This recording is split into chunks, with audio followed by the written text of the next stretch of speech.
Good morning. Thursday Thoughts. Whatsoever things are honest, or some translations say whatsoever things are honorable, we're to think on these things. We're to dwell on these things.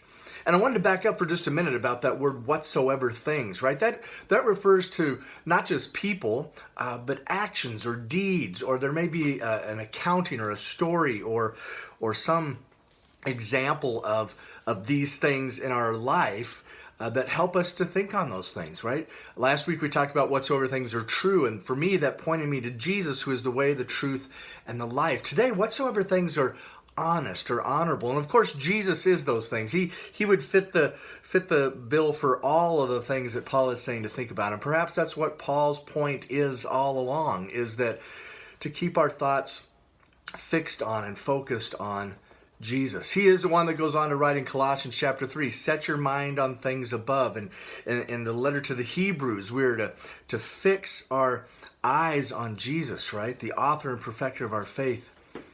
But there are other ways that Jesus reveals himself to us throughout our life, through honorable people. As we talk about whatsoever things are honorable.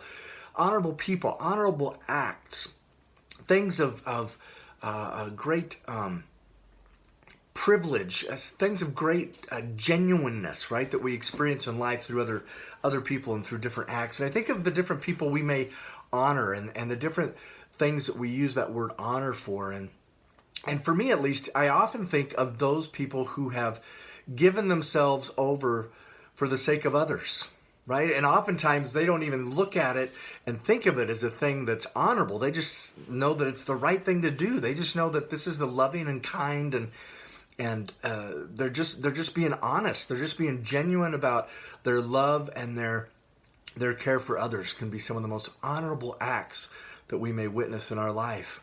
And as we think about whatsoever things are honorable, it's supposed to be something that moves us to be more than just thinking about it, but that we let it affect us in such a way that we become honorable people, right? We begin to imitate those things that we think about. That's kind of why it's so important for us to have a thought life that's thoughtful, because we often will finally act out the things we think about the most.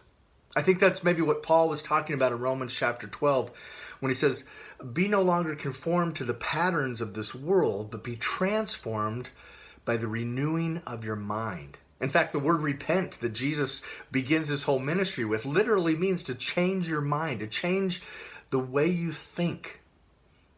In recovery programs, they often refer to the old way of thinking as stinking thinking, right? Those patterns of thought that get us into the actions that we later are embarrassed about or ashamed of, or that have been destructive. And so we have to reprogram ourselves, retrain the way we think. And so Paul's words in Philippians is way ahead of his time, but powerful and effective.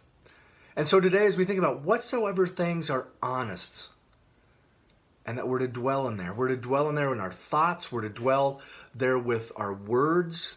We're to dwell there with the actions that follow.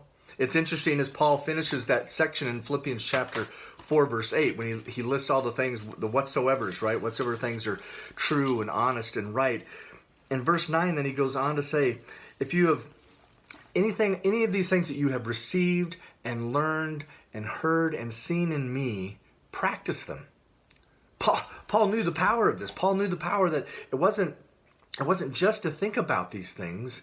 It was to inhabit those things. Let those things inhabit us in such a way that we begin to inhabit them in the way we think, we speak, and our actions. So today, brothers and sisters, as you think about whatsoever things are honorable, whatsoever things are honest, whatsoever things are genuine and sincere, I pray that moves and translates into your words, your deeds, in the way that you love others today in the world around you. So have a great Thursday. I love all of you so much, and we'll see you next week. Bye-bye.